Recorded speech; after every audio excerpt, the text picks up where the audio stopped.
Hello friends, welcome to my YouTube channel KL study friends CTET 2023, जिसमें हम daily आपके EVS के important question answer आपके साथ में डिस्कस करते हैं। और ये वो टॉपिक हैं जहां से आपके सीटेट में हमेशा से ही क्वेश्चन आते रहे हैं।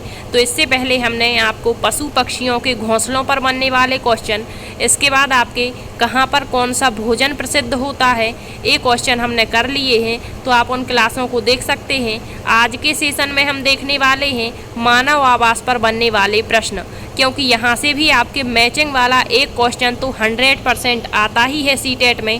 आप किसी भी ईयर का प्रीवियस ईयर क्वेश्चन पेपर उठाकर देखेंगे तो आपको मानव आवास से प्रश्न देखने को मिल जाएगा। ठीक है, तो आइए सेशन को स्टार्ट करते हैं। मानव आवास पर बनने वाले कुछ इम्पोर्टेंट क्वेश्चन आंसर। तो सबसे पहले क्वेश्चन पूछा जाता है कि बांस के मजबूत खम्भों पर बना हुआ घर कहाँ पर पाया जाता है, या फिर क्वेश्चन किसी भी तरीके से घुमा करके पूछे, बस आपको ये देखना है कि कहाँ पर बांस का खम्भा दिया गया है या फिर बांस के ऊंचे ऊंचे घर कहाँ पर दिया गया है ऑप्शन में। तो इस प्रकार के जो घर होते हैं वो आपके असम राज्य में देखने को मिलते हैं। तो देखिए, इससे आपके 4 ऑप्शन बना देता है और पूछता है कि बताइए इस प्रकार के घरों की विशेषताएं किस राज्य में देखने को मिलती हैं। क्वेश्चन देगा बांस के मजबूत खम्भों पर जमीन से लगभग 3 से 3.5 मीटर या फिर फीट में कहेगा तो 10 से 12 फीट ऊंचाई पर बने घर जिनकी छतें ढालू होती हैं किस राज्य में बने होते हैं। तो आपके असम राज्य में ऐसे घर बनाए जाते हैं। क्यों? क्योंकि वहाँ पर बहुत अधिक बारिश होती है। अब एक क्वेश्चन ऐसा पूछ लेता है आपका जो NCERT में दिया गया होता है कि कोई बच्चे का नाम दे देंगे और कहेंगे कि वह बच्चा जहाँ पर अधिक बरसात होती है और मजबूत बांस के खम्भों पर जमीन से लगभग 10 से 12 फीट ऊंचाई पर मकान बने होते हैं, तो बताइए वह बच्चा किस राज्य से है या कहाँ का निवासी है। तो असम राज्य का। ठीक है, अब देखिए अगला क्वेश्चन, पत्थर और लकड़ी से बने ढालू छतों वाले घर कहाँ पर पाए जाते हैं। तो याद रखेंगे पत्थर और लकड़ी की बात करता है तो इस प्रकार के घर आपके मनाली, जो कि हिमाचल प्रदेश राज्य में पड़ता है, तो ये मनाली के घरों की विशेषता है।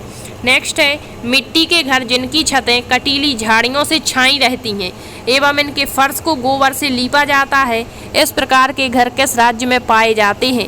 तो राजस्थान के ग्रामीण इलाकों में इस तरह के घर बनाए जाते हैं। अब यहाँ से एक क्वेश्चन ये भी पूछ लिया जाता है कि जो राजस्थान के ग्रामीण क्षेत्रों में मिट्टी और गोबर से बने हुए जो घर होते हैं तो इनकी जो फर्श है उसको गोबर से लीपा जाता है। क्यों? क्योंकि कीड़े ना लगें, दीमक ना लगे, इस कारण से। ठीक है, अगला क्वेश्चन है राजस्थान में मिट्टी के बने घरों को गोबर से लीपते हैं। क्यों? क्योंकि दीमक ना लग पाए। ठीक, अगला है क्वेश्चन, पत्थर के बने घर जिनकी फर्श और छत लकड़ी की बनी होती है, इनकी छतें ढलान वाली बर्फ से ढकी रहती हैं, कहाँ पर पाए जाते हैं। तो ये आपके लद्दाख के घरों की विशेषताएं हैं।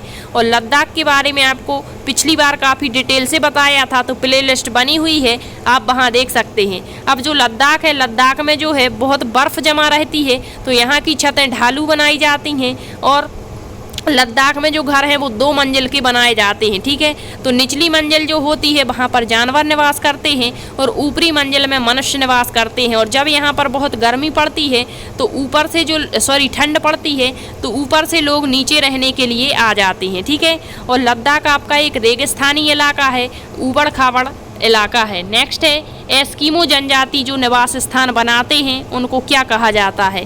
तो एस्किमो जो अपने निवास बनाते हैं उनको इग्लू कहा जाता है और इग्लू बर्फ से बना हुआ एक प्रकार का घर होता है। नेक्स्ट है यह एक प्रकार का लकड़ी का घर होता है जो पानी पर तैरता रहता है और इस पर लकड़ी की खूबसूरत नक्काशी भी होती है और इस नक्काशी को खत्मबंद कहते हैं। यह घर जम्मू कश्मीर और केरल राज्य में पाए जाते हैं। इनका उपयोग पर्यटन के लिए होता है। तो बताइए क्या कहलाते हैं। मतलब इतनी सारी विशेषताएं देंगे और पूछ लेंगे किस घर की विशेषताएं हैं, तो ये हाउस बोट की हैं। और इस प्रकार के घर कहाँ पाए जाते हैं, तो जम्मू कश्मीर और केरल राज्य में पाए जाते हैं, याद रखेंगे आप। तो ये तो नक्काशी युक्त हाउस बोट कहलाता है, मतलब जिसमें नक्काशी है वो हाउस बोट है, और नक्काशी रहित जो हाउस बोट है वो क्या कहलाता है, तो डोंगे कहलाता है, डोंगे। ठीक है, नेक्स्ट है लद्दाख। लद्दाख में चंगपा जनजाति पाई जाती है, आपको पता होगा। और यह बकरियां और भेड़ों का पालन करती है। चांगपा जनजाति जो है यह बकरियों के ऊन से बहुत ही मतलब जो गर्मी प्रदान करने वाला एक शॉल बनाती है, जैसे पश्मीना शॉल कहते हैं। तो यहाँ पर दिया है कि चांगपा जनजाति याक के बालों की पत्तियों से, यहाँ हम आवास पढ़ रहे हैं तो हर एक जनजाति का आवास पढ़ेंगे जो आपकी एनसीईआरटी में दिया गया है, ठीक है। तो याक के बालों की पत्तियों से टेंट बनाते हैं, जिसे क्या कहते हैं, तो जो लद्दाख की चांगपा जनजाति इनके निवास स्थान क्या कहलाते हैं, टेंट। और टेंट कैसे निवास कहलाते हैं, अस्थायी, मतलब कुछ ही समय के लिए बनाते हैं और फिर ये पलायन कर जाते हैं एक स्थान से दूसरे स्थानों पर, तो इसे रेबो कहते हैं, ठीक है। और एक क्वेश्चन यहाँ से पिछली बार पूछा गया था कि जो चांगपा जनजाति है अपने घरों के आसपास, यानी जो रेबो है इसके आसपास अपने जानवरों को रखने के लिए जो स्थान बनाती है उसकी दीवारें किसकी बनी होती हैं, क्या कहलाती हैं, तो लेखा कहलाती हैं। नेक्स्ट है हवेली। हवेली इनका निर्माण राजा महाराजाओं के द्वारा होता था और यह देखने में बहुत बड़े और अधिक कमरों वाले होते हैं। दरवाज़ों व छतों पर सुंदर नक्काशी की जाती है और जो पुराने आपने देखा होगा मकान होते हैं ये लकड़ी और पत्थरों का इनमें अधिक प्रयोग होता है। नेक्स्ट है आपका खिरगिज जनजाति। तो खिरगिज जनजाति दो प्रकार के आवास बनाती है, एक ग्रीष्मकालीन आवास और एक शीतकालीन आवास। तो खिरगिज जनजाति के ग्रीष्मकालीन आवास को योर्त कहा जाता है, जबकि आपकी खिरगिज जनजाति के शीतकालीन आवास को क्या कहा जाता है, किस्ताऊ कहा जाता है, ठीक है।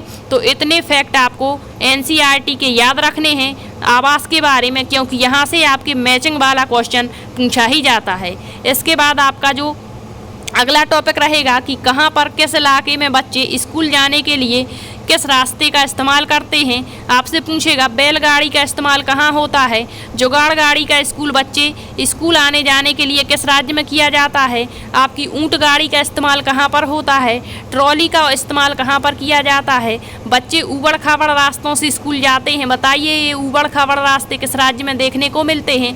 तो ये सारे क्वेश्चन नेक्स्ट सेशन में हम आपके साथ में डिस्कस करेंगे। यदि आपको क्वेश्चन अच्छे लगे हैं और समझ आए हैं तो आप कमेंट्स बॉक्स में ज़रूर बताइए, और यदि आपको सेशन पसंद आते हैं तो शेयर ज़रूर करिए। धन्यवाद।